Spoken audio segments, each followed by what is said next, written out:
A waiter's casual mistake at a candlelit dinner unraveled the perfect life I thought I had, exposing a secret that left my heart in shards on the restaurant floor. I caught my cheating wife after a waiter mistook me for the other guy. It was supposed to be a quiet anniversary dinner at La Bella Vita, a quaint Italian restaurant in Portland, Oregon, where my wife Sarah and I had celebrated every milestone for the past 6 years.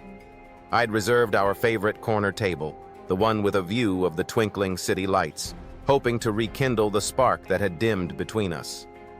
Sarah, a marketing consultant, had been working late more often, her phone buzzing with urgent client texts at all hours. I brushed it off as stress, until that night. As we sipped our wine, a waiter approached with a bright smile, carrying a dessert plate with "Happy Anniversary, Sarah and Tom," written in chocolate drizzle. My name is David. I laughed, thinking it was a simple mix-up, but Sarah's face turned ashen. "Tom?"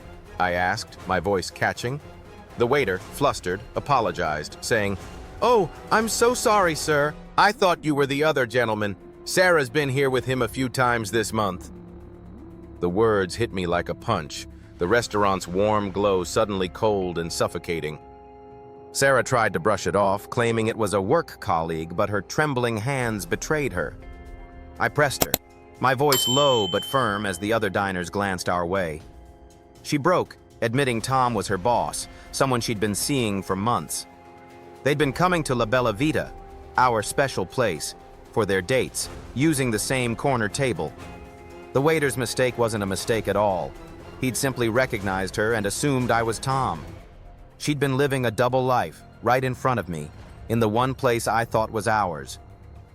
I left the restaurant without touching the dessert, the chocolate message melting into a bitter irony. That night, I packed a bag and checked into a hotel, unable to sleep in our shared bed. Sarah's texts flooded my phone. Apologies, excuses, pleas, but I couldn't respond.